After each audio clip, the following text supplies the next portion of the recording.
Ceux-là qui critiquent les compagnons du messager d'Allah, comme les chiites et les kharijites, ne suivent pas les compagnons du prophète. Les chiites et les kharijites ne peuvent pas suivre les compagnons du prophète.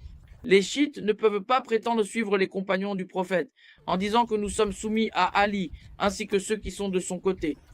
Parce que les compagnons du prophète sont un tout et ne peuvent être divisés. Parce que les hadiths apportés par les compagnons du prophète forment un tout. Le Coran qui nous est parvenu avec les récits des compagnons du prophète forme un tout. Parce que les textes des hadiths compilés à partir de l'ensemble des compagnons du prophète forment un tout. Par conséquent, ceux qui perturbent cette intégrité disent que nous prenons les hadiths de Ali et de ses partisans. Ils disent que nous ne prenons pas les autres. Les kharijites disent qu'ils n'acceptent pas les hadiths de Ali et de ses partisans. Ils ont donc négligé, délaissé et abandonné un aspect du travail. L'état de ces sectes est misérable. Il ne leur est vraiment pas possible de suivre et d'embrasser l'ensemble de l'islam. Ils sont privés de suivre les compagnons du prophète. Pourquoi sont-ils privés? Ils disent qu'ils suivent Ali, d'autres disent qu'ils suivent tel ou tel compagnon du prophète. Mais la religion ne vient pas seulement de Ali.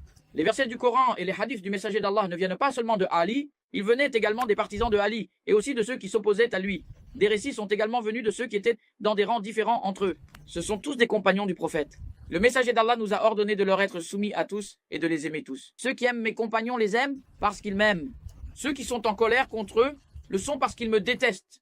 Ils considéraient la haine envers les compagnons comme une haine et une calomnie dirigée contre lui-même. Sallallahu alayhi wa sallam. Pourtant, ceux qui suivent certains des compagnons du prophète et en écartent d'autres, qui croient en certains et ne croient pas en d'autres, qui aiment certains et en détestent d'autres, comment peuvent-ils suivre la voie de l'islam, de la sunna et de la jama'a apportée par les compagnons du prophète?